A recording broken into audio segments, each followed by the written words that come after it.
As you can see, Bengal is where we started off. We've gone to Tamil Nadu. But this is clearly a national epidemic when it comes to crimes against women.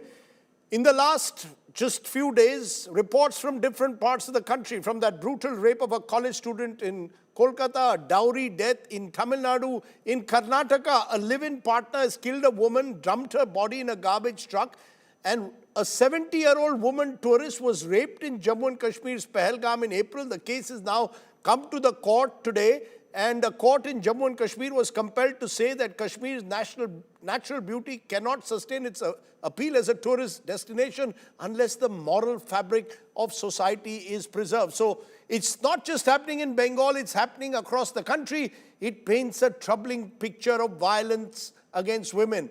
The question is, who will save our betis? What happens to Beti Bachao? Is that just a political slogan? What happens to the politics that's played out every time there's a crime against a woman? How do you curb crimes against women?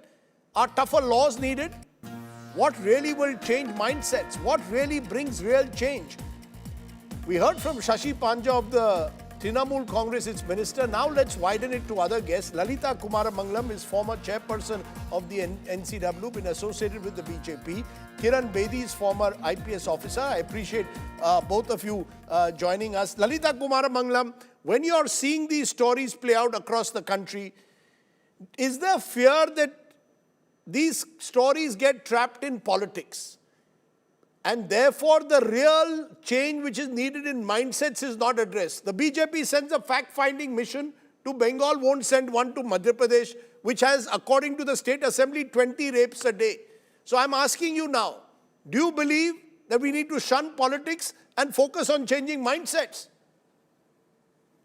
Rajdeep, I've been saying exactly this for a very long time, that politics messes up any real issue that needs to be tackled. In this case, women's empowerment. I was just on a panel where a member of the ruling Trinamool Congress in West Bengal tells me that you can either be a woman or a politician, and had no intention of apologizing. He was bugged with me because I spoke in Bengali. And I told him that this is not the Calcutta that I used to roam around in when I was a little girl, in every summer when my parents left me at my mama's houses. Now, this is the mindset not just of people in West Bengal. This is the mindset of people everywhere. The other half of me is from Tamil Nadu, where I'm equally ashamed today because we see that young girl who was forced to commit suicide because neither her own family and, of course, her in-laws paid in any attention to her. Everybody seems more bothered about log kya kahenge. What will other people say? What about our prestige? Not about the safety or even the lives of their women. Unfortunately, whether it is in a law college or on a bus or on a dark street or sitting in a car, like that young journalist who was shot in Delhi some years ago, women seem to be unsafe everywhere, even today. For all the big claims, for all the noise that's being made, unless we as a society decide to stand up for our daughters, regardless of age, and women, young, old, middle, whatever, poor, rich, different castes, different religions, anything, I don't think we are going to come through this with any sort of it's one thing to ask society. It's one thing to ask society to change. Politics must be left out of such issues. It doesn't matter whether the BJP or the TMC or the TDP or somebody else or the Congress I'm glad to hear someone say that. I'm glad to hear because, as I said, the police are left to do their job on their own without interference from the local government. And we have police people who have the guts to do that. I don't think anything is going to change. Also, let me, ma'am, just a minute. Let me take that Let me take what you just said to Kiran Bedi. Is this about policing? Is this about ensuring fear of the police? I mean, what gets people the impunity, whether in Tamil Nadu, whether in Bengal, whether in Kashmir, whether in any part of the country? The impunity with which they get away, is it about policing or is it about mindsets, Kiran Bedi? Both. It's policing and mindset. First, the policing. Police is supposed to maintain records of these kinds of past criminals. They're supposed to have personal files and history sheets. And number two, when an employer is employing, they need to go back to policing to find out whether these people have a past record. So that means first is policing. Police maintains the records, opens personal files, verify and keep them under watch, because when you open a personal file or a history sheet, they are supposed to come under the local police watch. Do they have it? Do they maintain such records? So first is policing. Secondly, is does the employer, before employing the contractual, I'm looking at the Calcutta case, did they go back to police? Could you verify this man? Is he on a police record? So that means police verification. Just as you had police verification for passports, why don't we have? And we have a police verification for employment. Second, number one. So it's two things. One is political processes. Second is police duties. Did the police have this kind of record of this criminal, this person who committed the rape? So I'm looking at both employer and the police. Secondly, and this is what I think is happening, that police is not maintaining personal files of such like people. If they do, and the contract and the employer asks for verification, information comes. Secondly, is the social, is the processes, the political processes. Why don't we start? I read in the news today that Jamia University has started to ask for guardian certificate of their students, say you get a guardian certificate, your certificates from home, that you are well behaved, you're good character. I think Right. this is not a bad idea. It's a good idea, is to go back to the responsibility of society, responsibility of the parents, and go back to your school leaving college certificate that you were a good and a disciplined or a good charactered student. What if we start these two processes? If police verifications, police records, and third Right. is verification, going universities and colleges going back to say, give a certificate from your guardians that you are going to maintain good. It was anti-ragging. Yeah, but I think the second part, whether character certificates will work, is a huge question mark. I take your first point, though, about police in particular. We'll come to education in a moment. I just want to just give the national picture, because I think it's important to know crimes against women, number of FIRs filed. Now, in many cases, FIRs don't get filed or not registered. Uttar Pradesh leads the way. It's India's most populous state, over 65,000. Maharashtra is next, 45,331. These are all large states.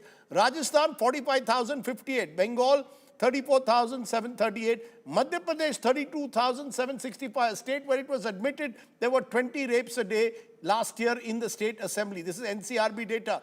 Let's look at rate of crime against women per lakh of population, because that gives you a better sense of it. Delhi, 144.4. Union Territory stands number 1. Haryana, 118.7, a state which for the longest time had a terrible sex ratio.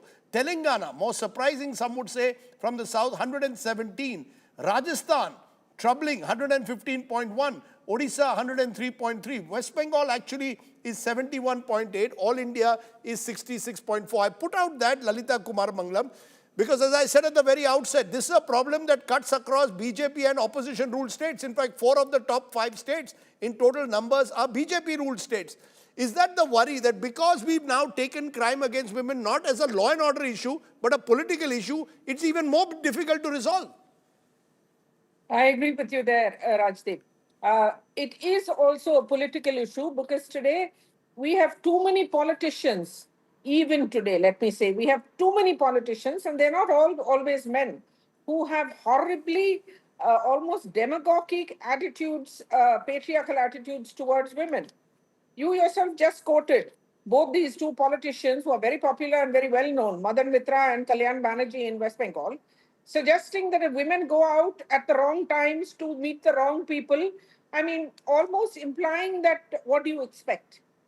And the other, where the questions that are not being asked, is how is that boy, the one who committed rape, this Mishra, Monojit Mishra, how was he even employed by the college? The head of that college, the head of the board of governors of that college is a TMC MLA. So this is where politics must stop. In education, in every field of life, politicians want to interfere and want to be the boss. And I'm saying this across the board. I'm not saying any one party, other party. Politicians must also have a line that they should not cross. And people in society should also see to it. It's a democracy. We vote for them. Why do we continue? It befuddles me. Why do we continue to vote for parties and people where women do not get respect? You know, when I Jayalalitha was have, chief of course. minister, they used to say she used to rule with a whip in her hand. And you know how women loved her for that? Maybe in public, even including me, I'm a huge admirer of that lady. Maybe in public we don't say it because immediately the backlash is so severe and so bitter and so mean. But unless you can prove that you're tough enough to meet and, how do you say, destroy that Right. patriarchy that is there so deeply embedded in Indian society, and even very often in Indian culture in many places, or at least the practice of culture. And as I said, our police must now develop a spine. We need more I take officers all like your what points, Kiran Lalita Bedi Kumar was. Mangalam. I'm running. I just want a final minute to Kiran Bedi, Okay. because Kiran Yes. Bedi, the belief was tough laws will change things. Tough laws also don't seem to act as a deterrent. I mean, the Tough truth of the laws matter that is are it about implemented. laws or is it about mindsets, Kiran Bedi? Rajdeep, I was talking about prevention. Unless you focus on prevention, I talked about the police role, I talked about the employer role, but now I'm talking about the parents' role. I'll tell you. Why did the girl commit suicide? When she told the father that I'm not happy here? And the father kept saying, you're just. That's another social problem. This is the social evil where the parents, if they've been alerted by the daughter that I am being harassed here, why does the father says adjust? Father says, okay, come back home. Come back home. This is as much your home than it was before you got married. The problem is the parents are not giving this confidence to the daughter that after they've been married, that they have lost a home. They should say, now you have two homes.